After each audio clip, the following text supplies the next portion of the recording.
Bonjour à vous tous. Marhaba bikoum. Aujourd'hui, on va entamer un live. On va accueillir aujourd'hui avec nous Hassan.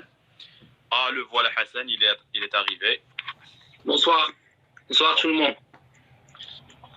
Donc, aujourd'hui, le sujet du live, c'est la partie 3 qui va entamer le traitement neurodynamique, de la modulation neurodynamique, qui va être animé par notre cher éminent spécialiste en neurodynamique, Hassan Beda. Donc, j'imagine que tout le monde t'attend, donc je vais te donner tout de suite la parole. Merci beaucoup Sismaël. Bonsoir tout le monde. Je suis ravi encore une fois de vous rencontrer dans les séries de live qu'on organise tous les jours, excepté le week-end.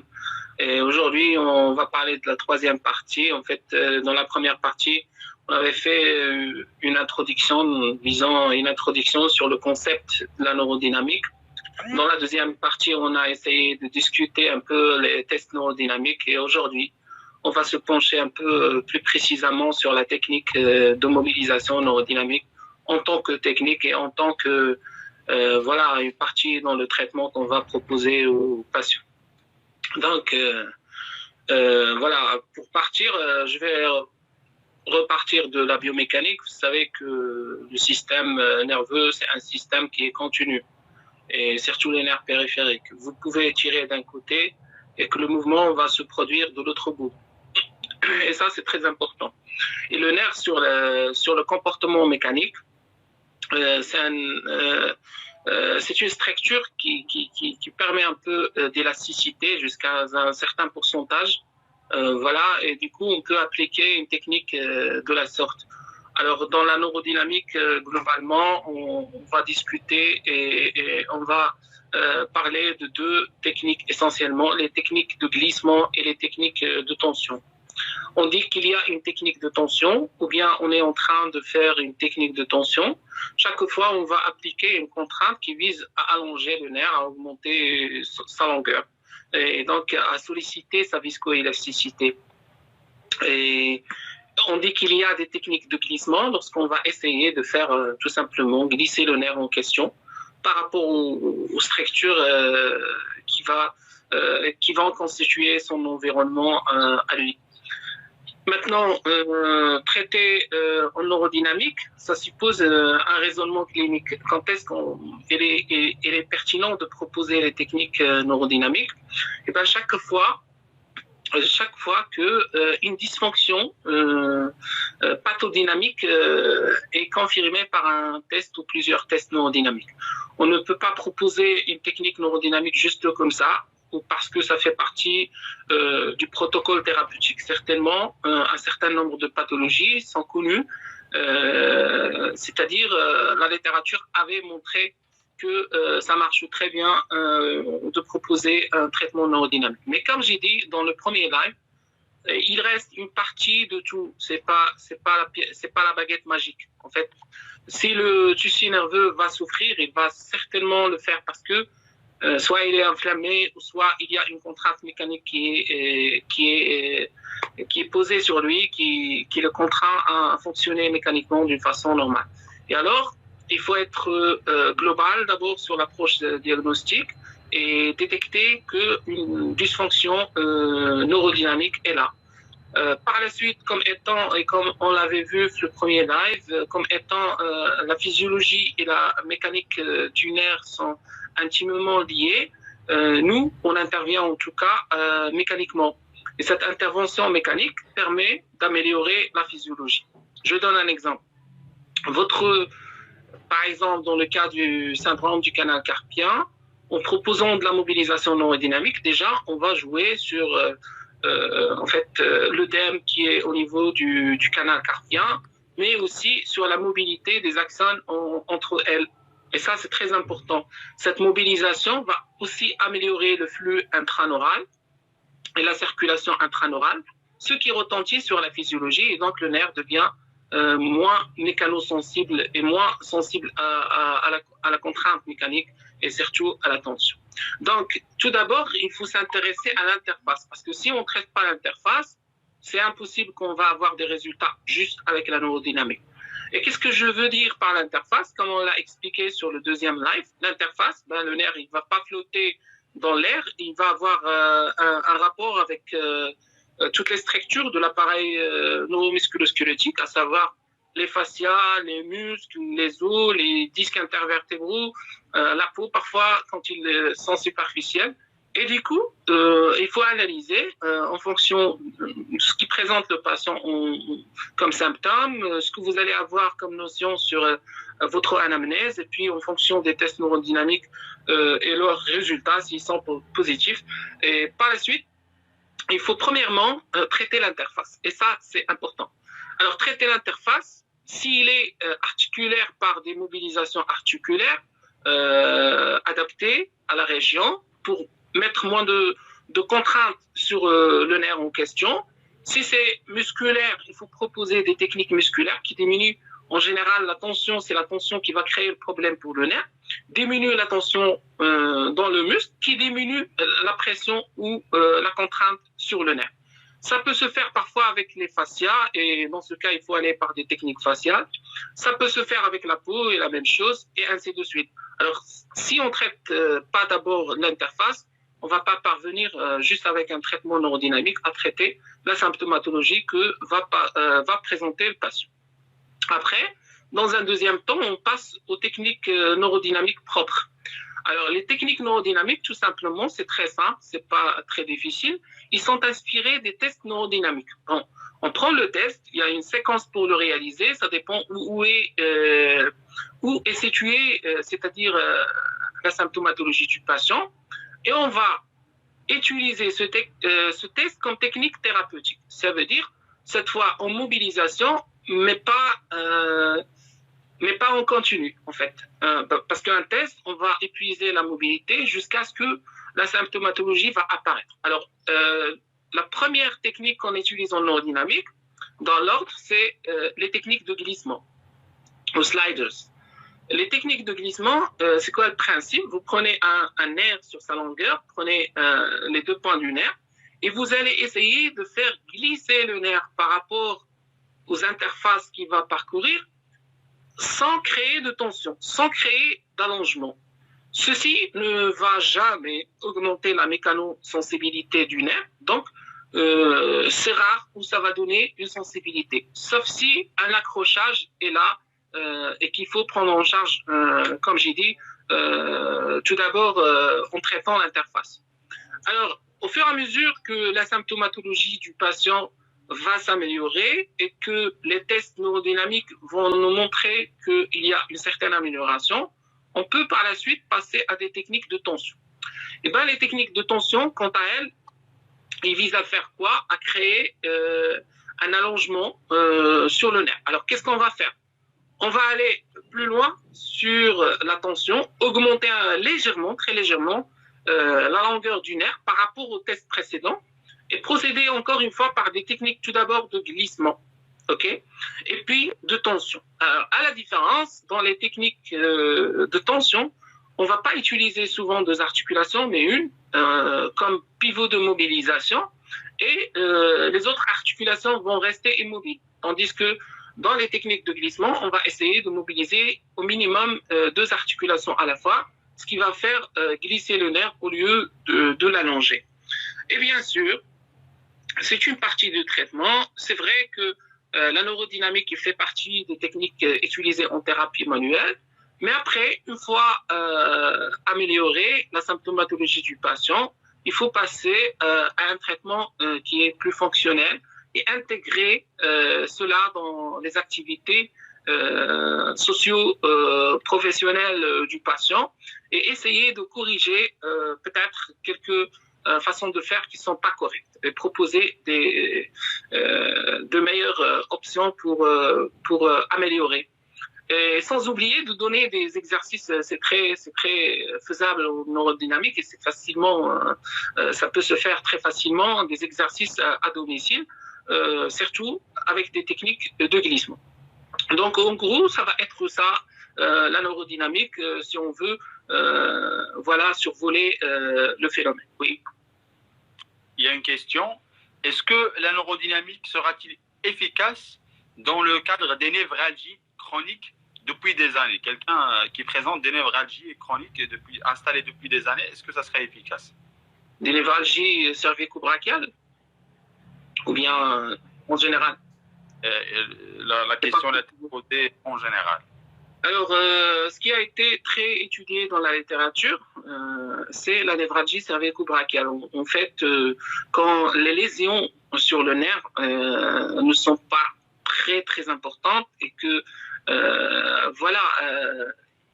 le NMG ne montre pas, c'est-à-dire une atteinte très importante du nerf en question, oui, c'est possible d'améliorer. Comme j'ai dit, il est souffrant parce qu'il y a eu une compression, il y a eu une contrainte mécanique qui est sur le nerf. Si on arrive, nous, en tant que thérapeute, à traiter cette contrainte, et c'est rarement le cas pour les névralgies cervico-brachiales, par exemple, ou bien il y a eu une chirurgie qui a enlevé cette contrainte mécanique, oui, si ce n'est pas très ancien. Après, quand c'est chronique et ça date depuis des années, ça témoigne d'une chose, c'est que le nerf a énormément souffert mécaniquement. Ça devient, pour dire la vérité, ça devient très difficile d'apporter un grand changement, en fait.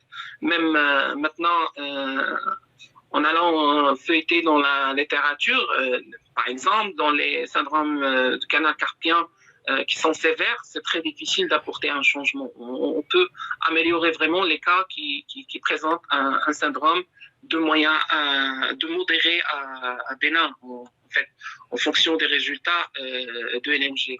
Mais ce qui est un peu étonnant, c'est que alors sur ma série, j'avais une patiente qui présentait un syndrome du canal carpien sévère.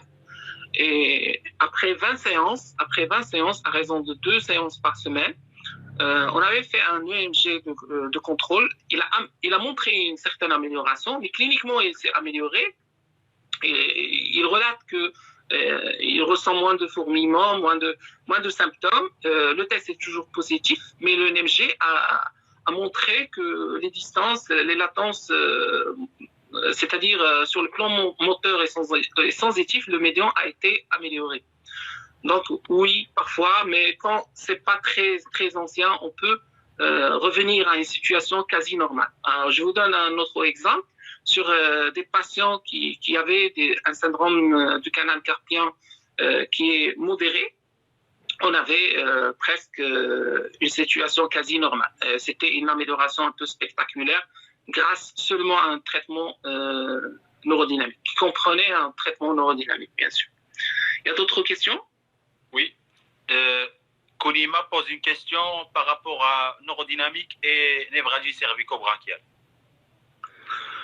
Alors, il y a une relation très importante que dans la névralgie cervico-brachiale, il y a une souffrance du nerf.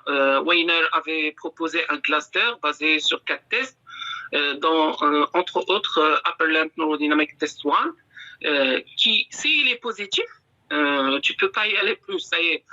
S'il est négatif, tu peux éliminer carrément une névralgie cervico-brachiale. Après, comme ce test est utilisé et il est positif, il montre que, souvent, dans les cas de névralgie cervico-brachiale, il montre qu'il y a une pathodynamique. Ça veut dire une nécessité de proposer une technique neurodynamique. Qu'est-ce qu'on va faire? On va aller sur le test Upper Limb Neurodynamic Test 1 et proposer des techniques de mobilisation en glissement tout d'abord, et puis progressivement tendre vers des techniques de tension progressivement jusqu'à retrouver une longueur normale pour le nerf. Oui, c'est très utilisé pour les névralgies cervico-brachiales et pour tous les syndromes canalaires aussi, pour plusieurs pathologies. Ouais. La question de tout à l'heure pour les névralgies, elle a été précisée maintenant, c'est par Madame Depper. Névralgie du pédondal. J'imagine qu'il n'y a pas de réponse pour ça. On ne fait pas de neurodynamique pour le pédondal. On ne fait pas ça. En fait, les nerfs sur lesquels on travaille les plus, ils sont très connus. Sur le membre supérieur, on travaille sur le médian, le radial, l'ulnaire. Parfois, l'axillaire, c'est trop rare, mais parfois, il peut y avoir un accrochage entre dans le triangle des rangs, entre le petit rang, le grand rang et le long triceps. Parfois, il faut penser à ça. C'est un exemple de l'interface sur laquelle on peut travailler. Et sur le membre inférieur, on travaille plus sur le fémoral, sur le sciatique, sur le fibulaire, sur le tibial et un peu sur le collatéral aussi. Ouais. Ok, une autre question. Est-ce que c'est indiqué la neurodynamique chez un sportif coureur qui a un problème de canal tarsien? Oui, alors comme je viens de dire, dans les syndromes canalaires, c'est très indiqué la neurodynamique. Écoutez, c'est la même chose que dans le syndrome du canal carpien. Alors, ce coureur, il y a un problème d'overuse là sur son canal tarsien. Et en fait, un canal, c'est quoi? C'est un rétinaculum avec des fibres et puis des tendons, des nerfs et des structures qui vont glisser ensemble. Chaque fois on va trop solliciter, il y aurait des contraintes mécaniques. C'est la même chose qui se passe pour le canal carpien qui était très étudié. Et les syndromes canalaires, je donnerai d'autres exemples. Le syndrome de défilé thoraco-brachial, je donnerai le syndrome dans le canal tarsien. Voilà. Et alors là, il faut proposer une mobilisation du nerf en question. Et avec, si c'est possible, un traitement des autres structures. S'il y a un œdème, il faut le prendre en charge aussi, parce que l'œdème aussi peut compliquer un peu la situation en mettant plus de pression. Très bien.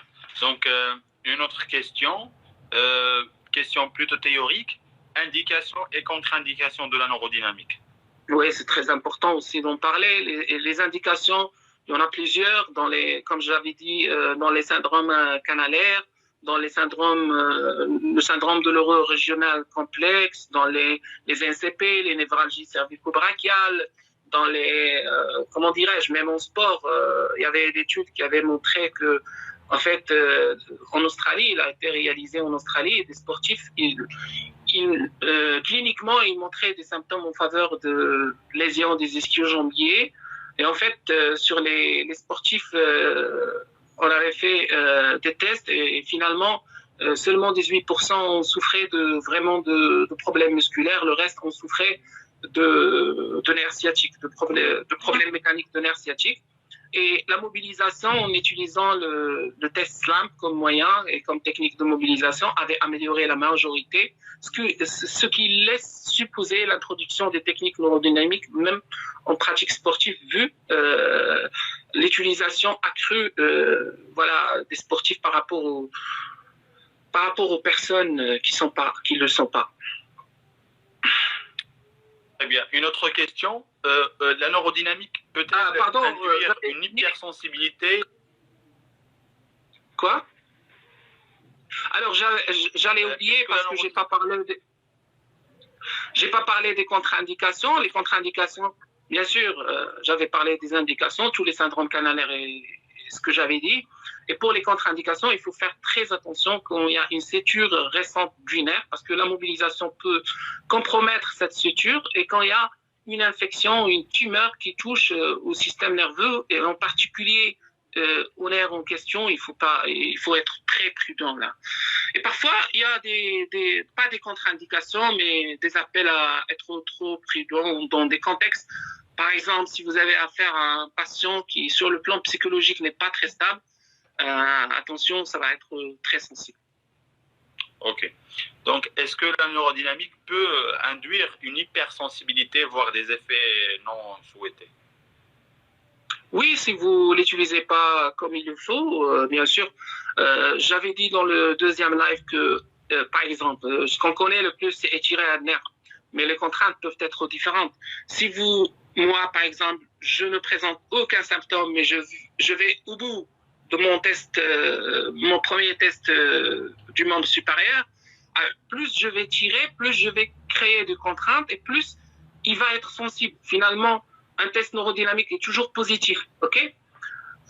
Maintenant, si chez un malade, vous allez plus... alors, lui, il souffre et il a une restriction d'origine neurale et vous tirez plus et vous le posturez en plus, ben oui, vous allez être trop délétère pour le nerf non seulement vous allez augmenter sa mécanosensibilité, mais créer des problèmes ischémiques dans le nerf qui vont être très néfastes pour son nerf. Ok. Donc, d'autres questions. Est-ce qu'on peut faire la neurodynamique pour un nerf en cours de récupération? Ça veut dire après un traumatisme ou un truc comme ça, il est en train de récupérer. Est-ce qu'on peut faire la neurodynamique? Bon, ça dépend de la lésion. Si le tissu conjonctif du nerf est toujours conservé, ben oui, parce que ça va être une mobilisation intraneurale. Mais quand il y a une rupture totale ou une lésion très importante qui a touché plusieurs axones, il faut faire très très attention. Très bien. Une autre question. Un nerf en voie de récupération, c'est très vague. Parce qu'il y a un problème dans la neurodynamique, surtout quand on cherche la validité des tests neurodynamiques. Nous, ce qu'on fait avec les tests neurodynamiques, c'est quand on dit un test neurodynamique, il est positif, ça veut dire qu'il est très mécanosensible. Il devient très sensible à la contrainte mécanique, surtout à la tension. Mais par contre, quand on compare avec des gold standards, les gold standards, c'est quoi? Vous avez le LMG qui étudie la conduction nerveuse. Et vous avez, parfois, ils vont utiliser les ultrasons et parfois, ils vont utiliser l'IRM. Mais le gold standard et le test ne testent pas la même chose. L'échographie, l'ultrason, il faut préciser que c'est l'échographie. Oui, je veux dire, bien sûr, parce que finalement, l'ultrason, l'échographie, pardon, l'ultrasonographie ou l'échographie, c'est quoi? C'est du ultrason. Mais qu'on n'utilise pas pour des fins thérapeutiques, mais pour des fins diagnostiques. L'article en anglais, on met toujours ultrasound. C'est pour ça que... Yeah. Ok. Alors, j'ai dit, quand vous comparez avec un gold standard, ça doit mesurer la même chose. Mais on n'est pas en train de mesurer la même chose. Mais on n'a pas le choix. En fait, on n'a pas un autre gold standard test. Oui. Y a-t-il d'autres questions? Oui. Quelles sont les limites de la neurodynamique? Comme toute autre technique, on ne va pas l'utiliser la neurodynamique parce qu'on sait l'utiliser, on veut paraître joli ou faire la différence. Non, on l'utilise quand il le faut. C'est ici où il va être pertinent. Ok, très bien. Une autre question. Comment peut-on utiliser la neurodynamique pour les compressions nerveuses post-traumatiques? Un exemple, il n'a pas donné? Non, il n'a pas donné. Donc, on va attendre qu'il donne un exemple. C'est connu. Oui, de préférence pour ne pas parler en général. Oui.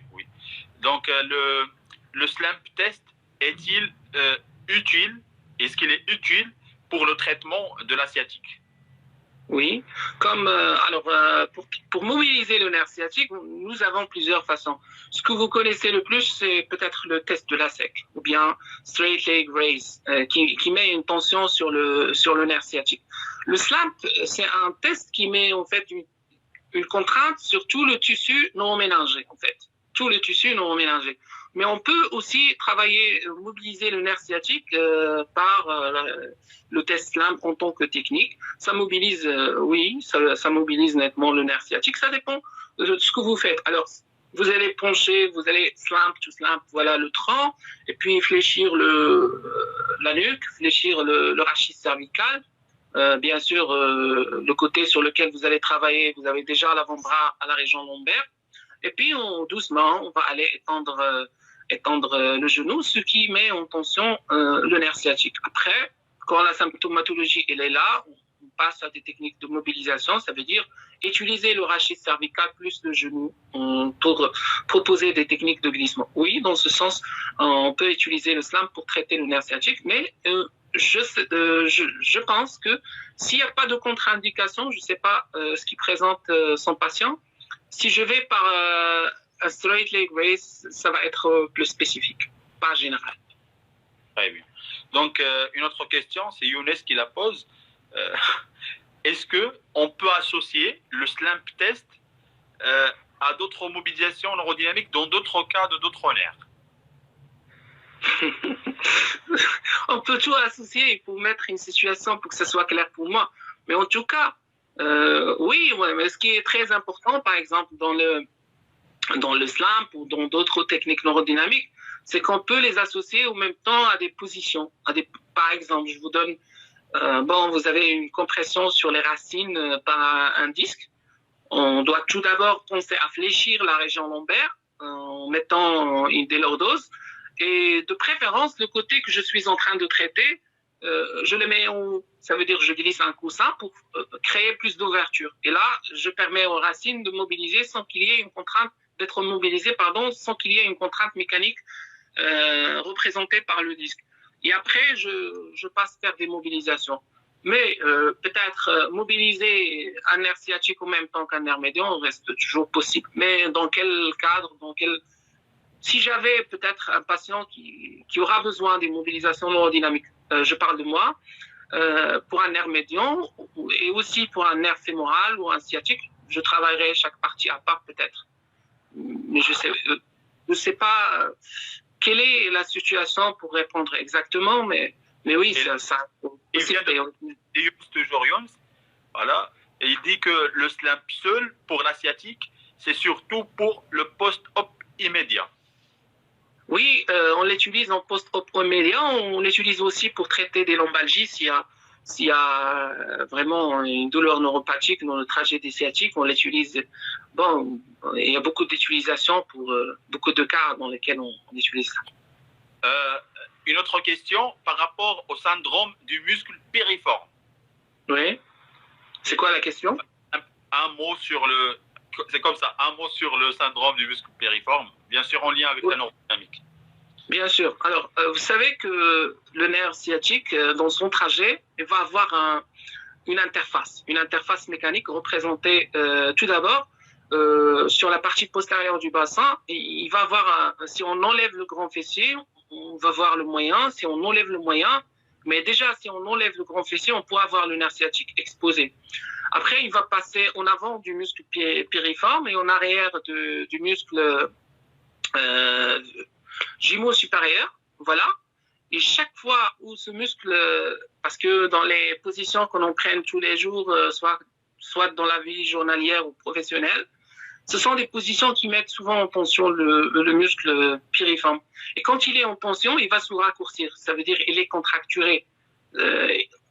Comme il est contracturé, il va mettre plus de pression. Et on sait que chez 15% de la population en général, vous avez un nerf sciatique qui passe au travers le muscle pyramidal. Sinon, il va avoir des rapports. En tout cas, une tension du muscle pyramidal créera une pression sur le nerf sciatique. Et donc, vous allez avoir un patient qui cliniquement va présenter cliniquement, il va ressembler à quelqu'un qui a une hernie discale et une douleur dans le trajet du nerf sciatique. Maintenant, si on prend cette situation, par rapport à la neurodynamique, oui, vous allez trouver un slight leg raise qui est positif, c'est sûr, ce qui va reproduire la symptomatologie du patient. Et vous allez être certain que la neurodynamique, dans ce cas, il va être indiqué. Maintenant, qu'est-ce qu'il faut faire? Dans un premier temps, il faut s'occuper du muscle pyramidal et proposer des techniques myotensives. Par exemple, on peut proposer des techniques de levée Mitchell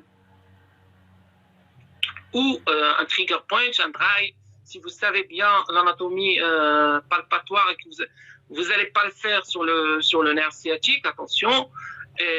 L'objectif de ça, c'est d'étendre d'abord le muscle. Alors, autrement dit, proposer au nerf un environnement qui est favorable.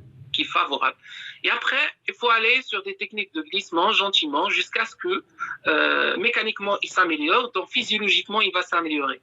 Et puis progressivement, on va tendre vers des techniques de tension qui créeront plus de longueur sur le nerf sciatique, donc plus de mobilité et sans douleur. Et ça permet de réduire la mécanosensibilité du nerf. Bon, le syndrome du piriforme, on a un problème par rapport à... C'est-à-dire, on ne sait pas, mais les médecins, peut-être, ils n'en voient pas pour la rééducation. Peut-être qu'ils pensent que c'était une hernie discale. Peut-être qu'ils pensent parfois que ça se passe dans la tête du patient.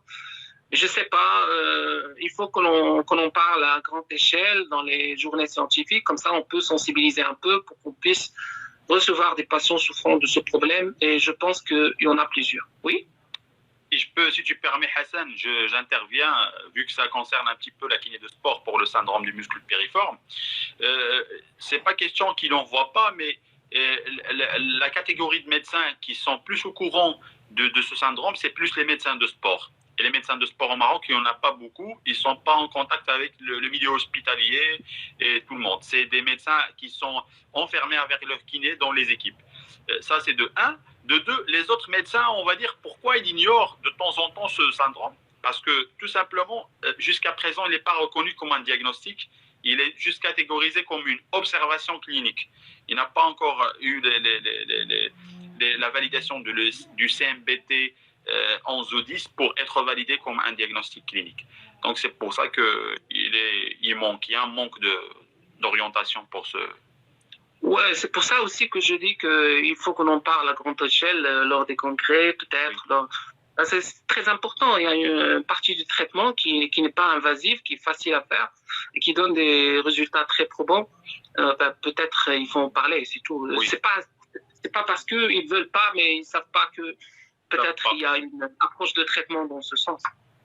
Ok. Ouais. Donc, une autre question. Est-ce qu'il y a un critère ou un signe pour passer du glissement à la tension? Technique de glissement. Oui, c'est l'amélioration. Donc, les techniques de glissement, on va passer un bon temps avant d'avoir des résultats. Et puis, c'est l'amélioration. Mais toujours, il faut reproduire les tests que vous avez. Si vous notez l'amplitude articulaire sur lesquelles le test était positif, ou bien vous pouvez les reconnaître, vous serez conscient que le prochain test que vous allez faire, il y a eu une différence de mobilité. Et puis, même sur les symptômes, ils ont diminué. Vous avez des moyens qui sont faciles. Vous pouvez mesurer la douleur si c'était douloureux, le fourmillement et tous les signes qui accompagnaient. S'ils s'améliorent, c'est que votre mobilisation neurodynamique en glissement a dû apporter un changement sur la physiologie du nerf. Et là, pour être trop prudent, allez-y plus sur l'amplitude, un peu, jusqu'à produire les symptômes. Et à partir de ce point, on dit la limite de la raideur, comme on dit dans les techniques articulaires, la limite de la raideur, ou bien si c'est douloureux, la limite de la douleur, je travaille dans la limite, ok? En mobilisation, en glissement. Puis, je suis presque au bout de mon amplitude. Je peux passer, après un certain nombre de séances pratiquées avec des techniques de glissement, mais vraiment les techniques de tension sont vers la fin. Lorsque le patient va s'améliorer et sur les symptômes et sur le test lui-même. Très bien. Une autre question, pour les neurapraxies, un cas de neurapraxie, est-ce que la neurodynamique sera utile et sans danger? Oui, sans danger, parce que dans la neurapraxie, le tissu conjonctif du nerf, il n'est pas atteint. Vous savez, le nerf, il est comme le muscle. En fait, dans les enveloppes de protection, vous allez avoir, par exemple, je repasse vers le muscle, vous avez l'épimysium, les périmysium, l'endomysium, la même chose sur le nerf. Vous avez des tissus conjonctifs qui est là d'abord pour protéger tout le nerf, et puis dans le nerf, il y a des fascicules, et dans les fascicules, il y a des axones. Et à chaque fois, à chaque niveau, on va avoir un recouvrement. L'épinorium, l'endonorium, le périnorium, de la même façon. Alors, l'épinorium et le tissu conjonctif du nerf en question, dont les neurapraxies, il est conservé, pas de problème. Mais même la repousse et la récupération va être facile. Au contraire, la mobilisation en glissement va faciliter la mobilisation, va faciliter la récupération. Donc, c'est une indication, c'est un contexte en neurodynamique, on l'appelle un contexte bénin. C'est un contexte bénin. On prend les patients, il n'y a pas de risque. Très bien. Donc, une autre question. Intérêt de la mobilisation neurodynamique, c'est une question d'un ami en Algérie. Dans les plexus brachial séquelaires, est-ce qu'on peut l'utiliser dans un plexus brachial séquelaire? Alors, écoutez, dans le plexus brachial, bon, la lésion peut siéger à différents niveaux, ça peut être radiculaire, ça peut être un étirement, mais séquelaire, ça veut dire qu'on a dû traiter et que voilà, les séquelles y restent. Comment on fait dans la même logique, comment on fait une mobilité ou une mobilisation articulaire des articulations pour éviter leur raideur, on fait la même chose pour les nerfs, on les mobilise pour éviter la fibrose qu'ils peuvent avoir avec les autres structures. On sait que la fibrose résulte tout d'abord de l'immobilité ou l'hypomobilité, eh ben, il faut immobiliser, bien sûr, sans aggraver la situation du patient. Donc, il faut savoir quand est-ce qu'il faut cesser de créer de contraintes. Alors, je propose peut-être des techniques de glissement pour ce cas, des techniques de glissement essentiellement du médian, du radial, du linéaire et parfois de l'axillaire aussi. Très bien. La question de tout à l'heure, pour la compression post-traumatique de M. Kouniva, elle a été précisée maintenant pour le radial. Il dit pour le nerf radial. Pour le nerf radial. Alors, oui, lésion traumatique et puis, bon, il y a eu lésion du nerf radial ou... Oui, il y a eu post-traumatique du radial. J'imagine que le nerf radial, il parle de la face postérieure des murus, c'est la zone là où il y a plus les fractures des murus dans le sillon du nerf radial. Est-ce qu'il y a une technique? En tout cas, s'il n'y a pas eu une séture du radial juste après, ce qui constitue une contre-indication, et si on fait le test du nerf radial, c'est très facile à faire, et que ça montre, ce test s'avère positif, c'est que mécaniquement, bah oui, pour le nerf, il y a un problème, il faut passer à la mobilisation. Mais il faut analyser aussi l'interface qu'a le radial. Il faut voir, est-ce qu'il a un accrochage quelque part, ça à traiter en premier, et puis passer à la neurodynamique. Exactement, oui. On peut le faire. Est-ce qu'il y a une indication pour la neurodynamique dans le cadre des amputés? Exemple, les amputés diabétiques ou un truc comme ça. Pour les amputés, j'en ai jamais lu sur ça, mais bon, ce que je sais par rapport aux amputés, c'est que même le nerf, on doit le couper où et l'enfuir dans la musculature au risque d'avoir un névrome douloureux. Et dans ce cas, ce qui importe le plus, c'est pas la même façon dont on va traiter. Ça va être, je sais pas, je peux pas me prononcer sur ça, mais j'ai jamais vu ça. Ouais.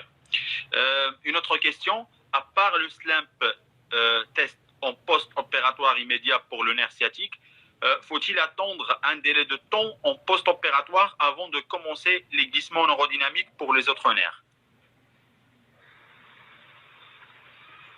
Les autres nerfs, c'est-à-dire, il a eu une hernie discale, puis il souffrait d'une sciatalgie, et maintenant il parle du nerf fémoral et des autres, c'est ça? Je pensais ça. Ça, c'est une question du centre nord de Casablanca. Voilà. C'est en post-opératoire pour le nerf. Faut-il attendre un délai de temps en post-opératoire avant de commencer les glissements neurodynamiques? Veux-tu préciser, Candy? Oussama, tu peux préciser la question plus? C'est Oussama qui l'a posée. Ok. Il y a d'autres questions avant? Une autre question. Algoneurodystrophie indiquée ou pas neurodynamique? Indiquée. Il fait partie des indications. Bon, l'algoneurodystrophie, maintenant on parle plus du syndrome douloureux régional complexe. Bon, c'est la même chose. L'appellation a dû changer. Puis on catégorise ça en 3, 1, 2 et 3. Ben, oui, il y a une indication très importante dans ce sens. Oui. Très bien. C'est tout. La durée. Il y a un kiné algérien qui pose la question, la durée de la formation neurodynamique, où on peut le faire à neurodynamique. Ah ben, tu as qu'à venir au Maroc chez la NTM et faire la formation. مرحبا بك خونا مرحبا بك.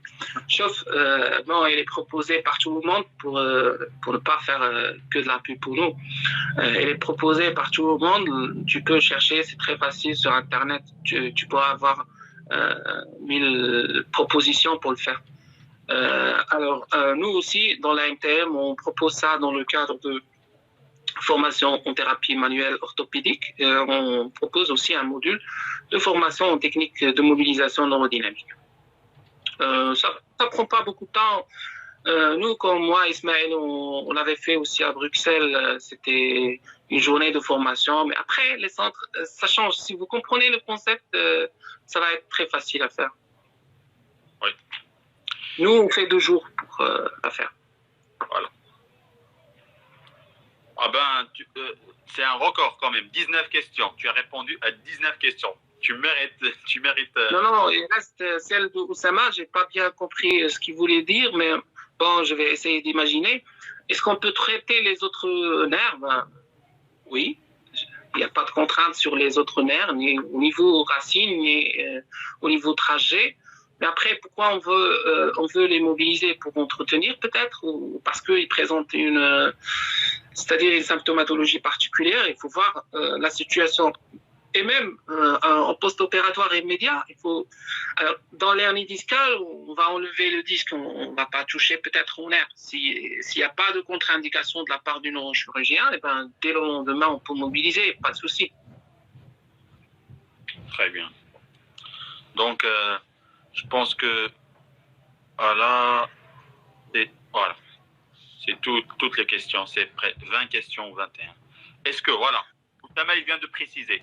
Est-ce qu'on peut faire des techniques de glissement neural en post-opératoire immédiat à part le SLAMP test? Voilà, c'est ce qu'il Oui. On peut, par exemple, sur ce côté qui a été opéré, je sais pas, j'imagine par exemple le droit, je vais mettre mon patient en décubitus latéral gauche avec un coussin sous le flanc ici pour ouvrir davantage, même si on vient d'opérer. Et puis, on peut, c'est-à-dire travailler par un straight leg raise, ok, par l'élévation jambe tendue, en décubitus latéral. Et voilà, vous vous adaptez à l'emplacement du patient et on peut très facilement faire ça. Très bien. Hassan, ça c'est ma réflexion et ma question. On a parlé l'autre fois tu te rappelles, dans la formation ici au Maroc, quand on a parlé du signe croisé, quand il y a le problème de l'entrapment syndrome du côté contralatéral, de l'émergence des nerfs, et quand on fait un test de la jambe du côté contralatéral, on déclenche des douleurs.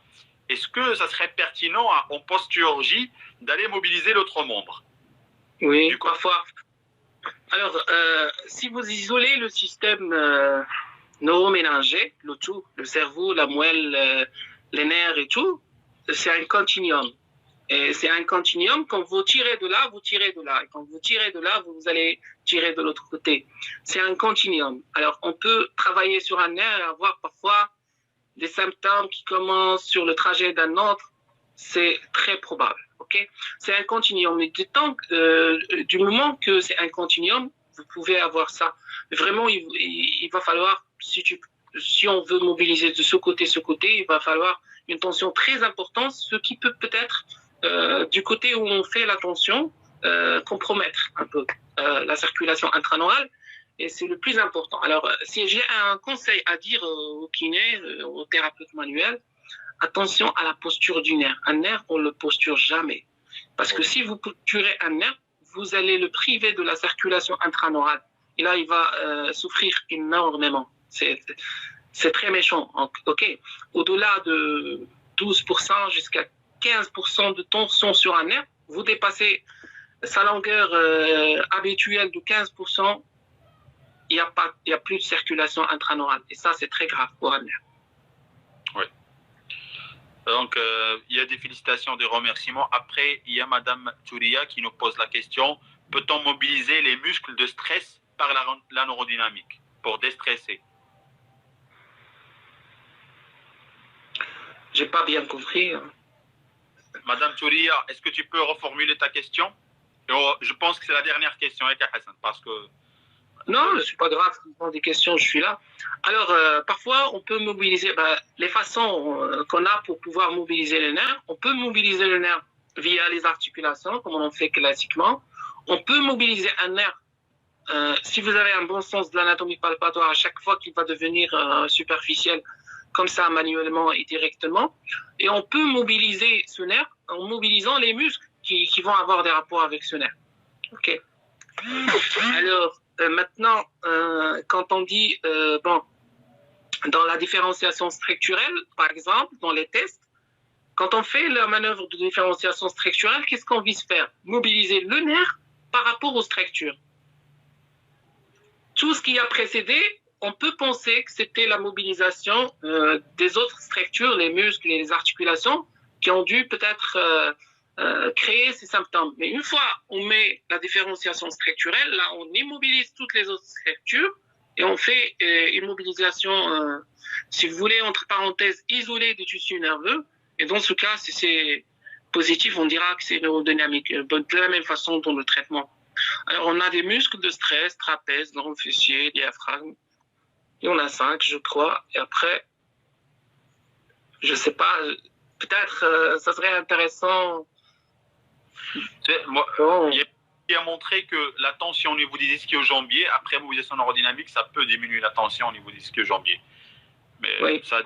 ça c'est pas par rapport au stress, c'est par rapport à la tension du muscle.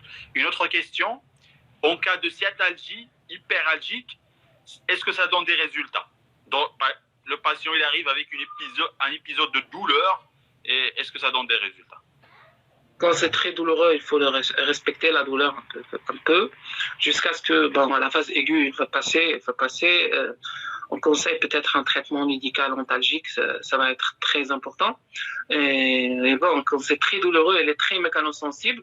Peut-être des techniques de glissement vont pas faire trop mal, mais attention, à chaque fois qu'on va rater ce glissement ou passer directement dans la tension, ça peut être un peu délétère. Donc je préfère, si j'étais moi dans la situation, je préfère patienter un peu. Ok, très bien. Ben, voilà, il n'y a que des signes comme ça, voilà. Merci tout le monde. J'aimerais quand même passer un salut à nos frères en Algérie, à nos frères en Tunisie. On les remercie d'avoir suivi la NTM durant cette période. Et j'espère pour eux que tout va bien et on espère que tout le monde va en sortir un peu grand. Et je remercie les kinés qui ont pris l'habitude de nous suivre sur les... Ah oui, Tanguy. De France, il y a Mesdames de Tchad, il y a des amis d'Emané, de Côte d'Ivoire. Merci tout le monde qui nous suit de là où il est. Et de partout où ils sont. Et j'espère bonne santé pour tout le monde. Et merci Ismaël pour cette soirée. Merci. Merci. Je rappelle rapidement les thématiques de demain, après-demain. Donc demain, on aura avec nous notre cher collègue qui est formateur assistant à la MTM, Hamza Ben Taïb, qui va nous parler des derniers recours de rééducation en post-chirurgie de prothèse totale du genou. Et ça serait très enrichissant avec Hamza parce que c'est quelqu'un qui fait beaucoup de prothèses au cabinet. Donc, comme on dit, il a du kilométrage sous les mains. Après, vendredi, on aura avec nous un expert en pied bovin équin, quelqu'un qui fait beaucoup de pied bovin équin de Tanger. C'est Brahim Damla qui va nous parler des 3 méthodes Ponseti, Mili. Et la troisième, Hassan, c'est... Je suis pas très pied-beau, je me rappelle plus. Donc, il va nous parler de trois méthodes de rééducation de pied-beau varus équin. Et peut-être on aura quelque chose pour les ATM lundi. Inch'Allah. Puis la semaine prochaine, peut-être je vais vous parler, peut-être si vous êtes intéressé de l'électrothérapie ou bien des ultrasons. Bon, on veut parler un peu de physio, vous choisissez le thème. Mais peut-être ça va être entre l'électro et les ultrasons. Et après, on verra en fonction qu'est-ce qu'on peut vous proposer de plus. Allez, bonne soirée tout le monde. Bonne soirée tout le monde. Merci.